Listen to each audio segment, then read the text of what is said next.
One day I'm in the courthouse and a client who is charged with showing his equipment to people who did not want to see his equipment walks up to me and he's shaking and he hands me a letter and he says, "Jeremy, what do I do with this? What's going on?" And I take his letter and I look at it and I'm like, "You got jury duty, man. It's no big deal."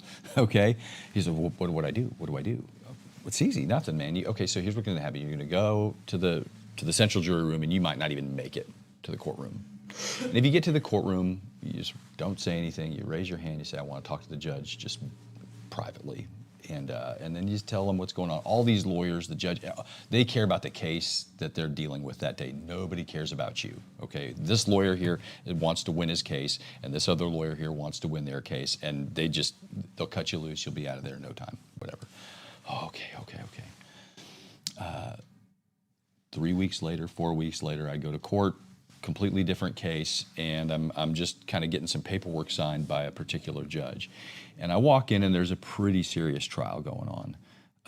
And there's somebody on the witness stand and there's lawyers arguing, and I've seen enough court in my life to where I just kind of tune it out and I don't really pay attention.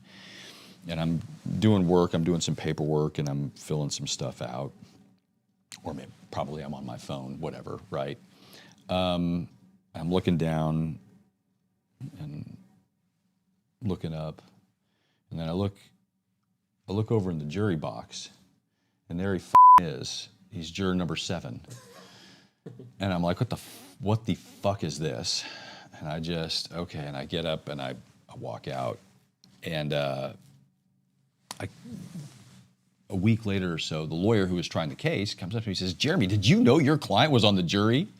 It's a privilege, but I'm like, "Yeah, I know." He's like, and I was like, "What happened?" And he's like, "Well, we lost and they sent my guy to prison." And I'm like, "Okay, all right, whatever."